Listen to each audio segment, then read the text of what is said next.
Hi hello నమస్తే welcome back to our channel. నేను శిరీష. ఈరోజు మనతో పాటు ఉన్నారు ఫేమస్ హోమియోపతి డాక్టర్ భరద్వాజ్ గారు. సార్తో మాట్లాడదాం. Hi sir. హాయ్ అండి. సార్, ఇప్పుడున్న జనరేషన్లో హ్యూమన్ సెక్సువల్ ప్రాబ్లమ్స్. సో చాలామంది అమ్మాయిలు ఇప్పుడు ఉన్న జనరేషన్లో మెన్స్ ఎలా ఉన్నారు, ఉమెన్స్ కూడా అలాగే ఉన్నారు. సో పెళ్ళికి ముందే లివింగ్ రిలేషన్షిప్స్ అని చాలా హోటల్స్ ఉన్నాయి, రూమ్స్ కూడా ఇప్పుడు అవైలబుల్గా ఉన్నాయి. సో అసలు అమ్మాయిలు పెళ్ళికి ముందు ఒక అబ్బాయితో సెక్సువల్గా ఉండొచ్చు అంటారా? ఆఫ్టర్ పెళ్ళి తర్వాత వీళ్ళు ఆ అబ్బాయిని కాకుండా వేరే వాళ్ళని చేసుకుంటే ఎలాంటి ప్రాబ్లమ్స్ వస్తాయంటారు? ఇప్పుడు ప్రెగ్నెన్సీ చూసుకుంటే కూడా దానికి కూడా డిలేస్ అవుతుంటాయి.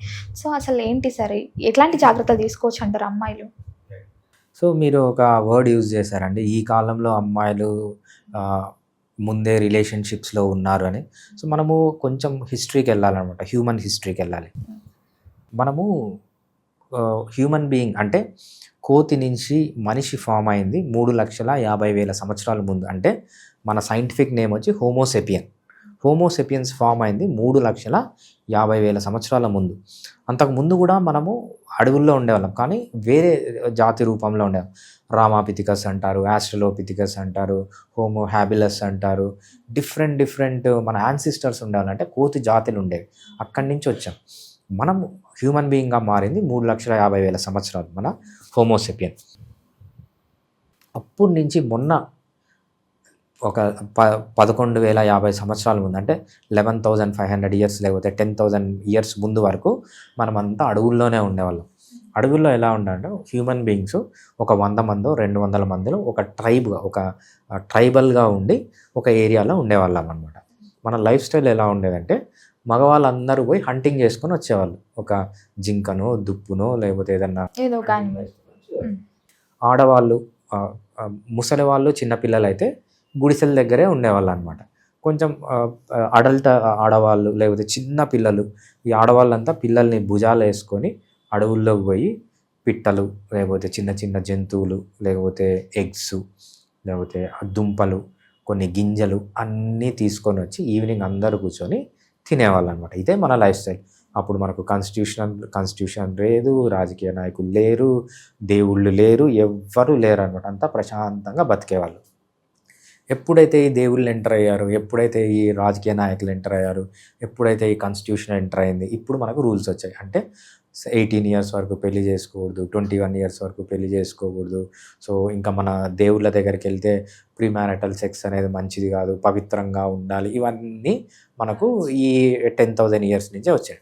అంతకుముందు ఎలా ఉండేదంటే ఎప్పుడైతే సెక్షువల్ మెచ్యూరిటీ వస్తుందో మేబీ 12 ఇయర్స్కి 13 ఇయర్స్కి they use to have sex.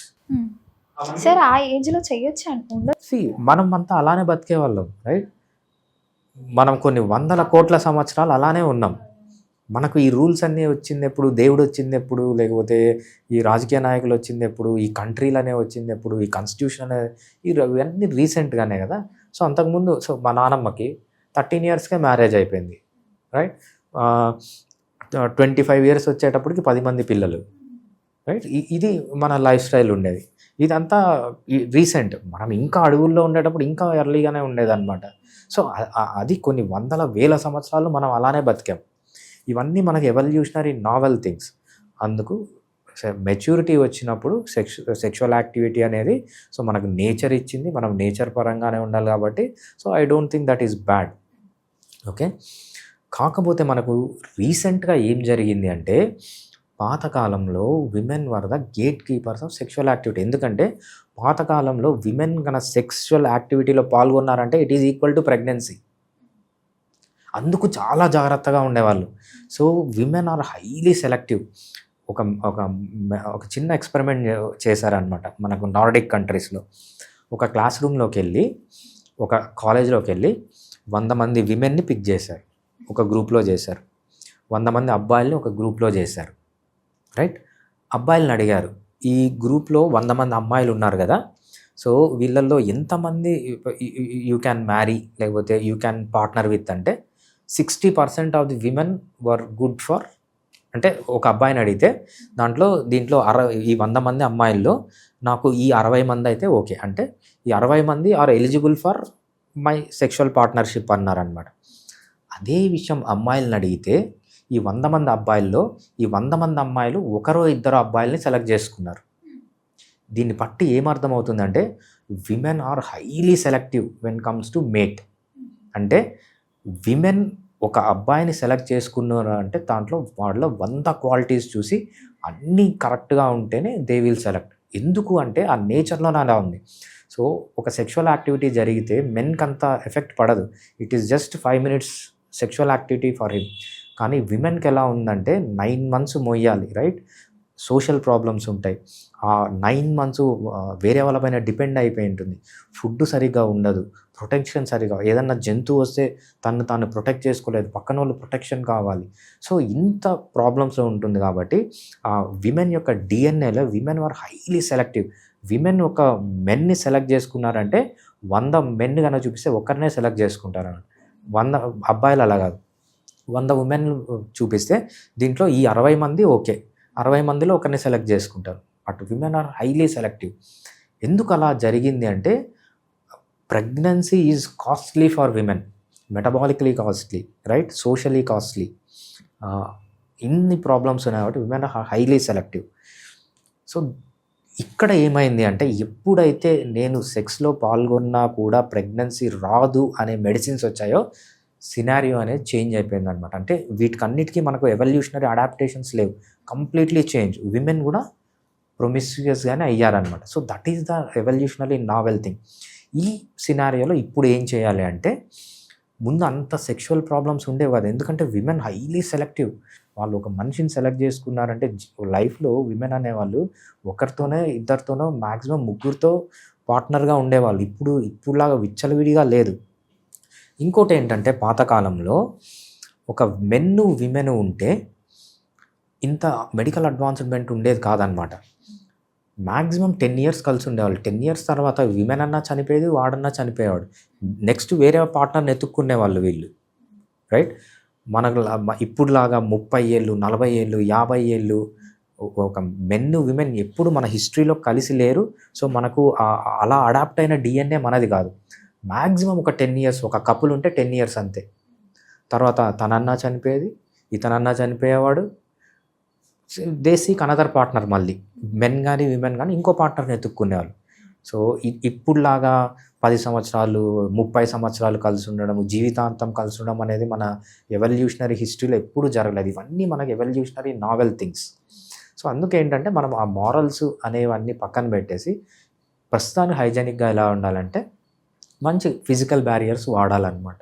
Physical barriers అంటే కండోమ్ లాంటివి వాడి, సో వీలైతే సెక్షువల్ పార్ట్నర్ అంటే ఇద్దరు పార్ట్నర్స్గా వచ్చే ముందు మెడికల్ టెస్టులు చేయించుకొని, ఎస్పెషల్లీ వైరల్ డిసీజెస్ ఏమన్నా ఉన్నాయా. నేను ఒక వీడియో కూడా చేశాను అన్న, కొన్ని millions of views వచ్చాయి. సో పెళ్ళికి ముందు చూడాల్సింది జాతకాలు కాదు, ఈ రక్త పరీక్షలు అని చెప్పి ఏమేమి టెస్టులు చేయించుకోవాలి, ఏమేమి టెస్టులు కొన్ని టెస్టుల్లో ఎక్సెప్షన్స్ ఉంటాయన్నమాట. ఏమేమి టెస్టులు, ఈ టెస్టుల్లో పాజిటివ్ ఉన్నా కూడా కొంతవరకు మ్యారేజ్ చేసుకోవచ్చు, ఇవి ఉంటే తప్పకుండా మ్యారేజ్ చేసుకోవద్దని క్లియర్గా వీడియోస్ ఉన్నాయి. బట్ డెఫినెట్గా ఒక పార్ట్నర్ని ఎంచుకునేటప్పుడు, పార్ట్నర్తో ఫిజికల్గా ఉండాలనుకునేటప్పుడు డెఫినెట్గా రక్త పరీక్షలు చేయించుకోవాలి. ఫిజికల్ బ్యారియర్స్ అనేవి వాడడం అనేది చాలా ముఖ్యం అన్నమాట. సార్, ముఖ్యంగా అమ్మాయిలు పెళ్ళికి ముందే లివింగ్ రిలేషన్షిప్స్లో ఉంటున్నారు కదా, ప్రెగ్నెన్సీ వచ్చే ఛాన్సెస్ ఉంటాయి. సో వాళ్ళు మెడిసిన్స్ యూస్ చేస్తారు అది పోగొట్టుకోవడానికి. ఆఫ్టర్ మ్యారేజ్ తర్వాత ఆ అబ్బాయి కాకుండా ఎవరినైనా పెళ్లి చేసుకున్నప్పుడు సేమ్ ఎఫెక్ట్ ఇక్కడ పడే ఛాన్సెస్ ఉంటాయి అంటారా సార్ ప్రెగ్నెన్సీ టైంలో? ప్రెగ్నెన్సీ టైంలో మీరు ఎప్పుడన్నా కానీ విమెన్ హార్మోనల్ పిల్స్ వాడారంటే డెఫినెట్గా వాళ్ళ ఫర్టిలిటీ పైన దాని ఎఫెక్ట్ ఉంటుంది.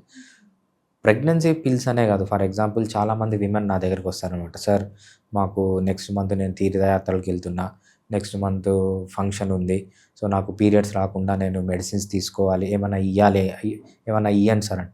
నేను ఎప్పుడు ఇంతవరకు నా లైఫ్లో అట్లాంటి మెడిసిన్సే ఇవ్వలేదు. ఎందుకంటే నేను చాలామంది విమెన్ని చూశాను, ఒక్కసారి హార్మోనల్ పిల్స్ వాడిన తర్వాత జీవితాలే నాశనం అయిపోయిన విమెన్స్. అంటే మెన్స్ట్రల్ ప్రాబ్లమ్స్ వచ్చి, ఫైబ్రాయిడ్స్ వచ్చి, క్యాన్సర్స్ వచ్చిన వాళ్ళని కూడా నేను చాలామందిని చూశాను. బట్ డెఫినెట్గా ఎటువంటి పరిస్థితుల్లో విమెన్ని ఈ హార్మోనల్ పిల్స్ వాడడం అనేది ఎంకరేజ్ చేయకూడదు. ఏదో రేర్గా ఎప్పుడన్నా అన్వాంటెడ్ ప్రెగ్నెన్సీ వచ్చిందో వన్స్ ఇన్ ఎ వైల్ చేస్తే పర్లేదు, కానీ సో రెగ్యులర్గా అదే కాకూడదు. డెఫినెట్గా మీరు ఏ హార్మోనల్ పిల్ వాడినా మీకు డెఫినెట్గా ఫర్టిలిటీ పైన ఎఫెక్ట్ అనేది ఉంటుంది. Thank you sir, thank you so much. Thanks అండి.